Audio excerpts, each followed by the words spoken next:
সাম্প্রতিক বছরগুলোতে ইরানে একটি ইসলাম বিদ্বেষী বা ধর্মবিমুখ প্রবণতা দৃশ্যমান হচ্ছে, বিশেষ করে তরুণ ও শহুরে জনগোষ্ঠীর মধ্যে। তবে প্রশ্ন হচ্ছে, এই প্রবণতা আসলে ইসলাম ধর্মের বিরুদ্ধে কিনা, নাকি রাষ্ট্র নিয়ন্ত্রিত ধর্মব্যবস্থা ও রাজনৈতিক ইসলামের বিরুদ্ধে ক্ষোভ। এই পার্থক্যটি বোঝা খুব জরুরি। 1979 সালের বিপ্লবের পর ইরান একটি থিওক্র্যাটিক রাষ্ট্রে পরিণত হয়, যেখানে ইসলাম শুধু ব্যক্তিগত বিশ্বাস নয়, বরং আইন, রাজনীতি, পোশাক, সংস্কৃতি সবকিছু নিয়ন্ত্রণ করে। যেমন হিজাব বাধ্যতামূলক, শরিয়া ভিত্তিক আইন এবং ধর্মীয় নেতাদের হাতে চূড়ান্ত ক্ষমতা। এই মডেল অনুসরণ করার ফলে অনেক ইরানির কাছে ইসলাম রাষ্ট্রীয় দমননীতি হিসেবে বিবেচিত হচ্ছে। নৈতিক পুলিশিংয়ের মাধ্যমে ব্যক্তি স্বাধীনতা দমনেও দেখা যায় ইরানের সরকারকে। মোরালিটি পুলিশ বিশেষ করে নারীদের পোশাক, আচরণ নিয়ে কঠোর নজরদারি চালায়, যা সমাজে মারাত্মক প্রভাব ফেলে। মাহসা আমিনির মৃত্যুর মতো ঘটনা ঘটে, তরুণ নারীদের গ্রেপ্তার, হেনস্থা করা হয়। দৈনন্দিন জীবনেও ভয় ও অপমান নাগরিকদের বিরূপ করে তোলে। এতে করে ইসলামকে নৈতিকতা নয়, জবরদস্তির প্রতীক হিসেবে দেখা শুরু হয়েছে। দেখা যাচ্ছে ইরানে অর্থনৈতিক ব্যর্থতা ও নিষেধাজ্ঞার দায় ইসলামের ঘাড়েই চেপে বসেছে।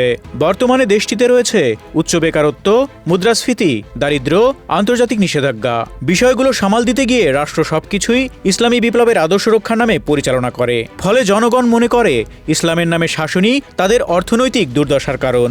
ফলে এটা বাস্তবে রাজনৈতিক ব্যর্থতা হলেও দায় গিয়ে পড়ে ধর্মের ওপর। এদিকে ইরানের 60% বেশি জনগণ তরুণ। তারা ইন্টারনেট ও সামাজিক মাধ্যমে বিশ্বের সঙ্গে যুক্ত। পশ্চিমা জীবনধারা, ব্যক্তি স্বাধীনতা সম্পর্কে সচেতন এবং ধর্মকে ব্যক্তিগত বিষয় হিসেবে দেখতে চায়। কিন্তু রাষ্ট্র চাপিয়ে দেয় একটি নির্দিষ্ট ধর্মীয় পরিচয়, যার প্রভাবে তারা ইসলাম থেকে দূরে সরে যাচ্ছে। কেউ কেউ প্রকাশ্যে নাস্তিকতা বা ইসলাম বিদ্বেষ প্রকাশ করছে। বিশ্লেষকরা বলছেন, ধর্ম নিয়ে ভণ্ডামি ও ধর্মীয় অভিজাতদের দুর্নীতিও ইসলাম বিদ্বেষ প্রকাশের কারণ হিসেবে বিবেচিত।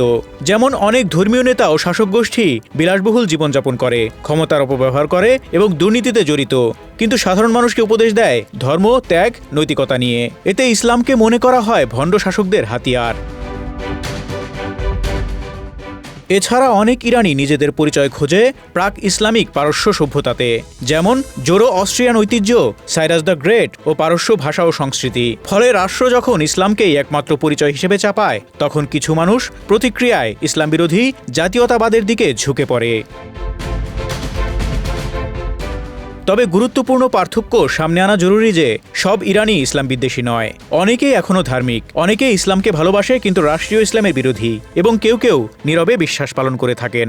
অর্থাৎ ইরানের সমস্যা ইসলাম নয়, সমস্যা ইসলামের নামে রাষ্ট্রীয় কর্তৃত্ব ও দমন নীতি। ধর্মকে জোর করে চাপানো, ব্যক্তি স্বাধীনতা দমন, অর্থনৈতিক ব্যর্থতা, তরুণদের আধুনিক মূল্যবোধ, ধর্মীয় শাসকদের ভণ্ডামি সব মিলিয়ে ইসলামকে ইরানের অনেক মানুষের চোখে নিপীড়নের প্রতীকে পরিণত করেছে। তাই বলা যায় ইসলাম ধর্ম হিসেবে কোনোভাবেই ইরানে অবহেলিত নয়। Desk report, Dhaka express.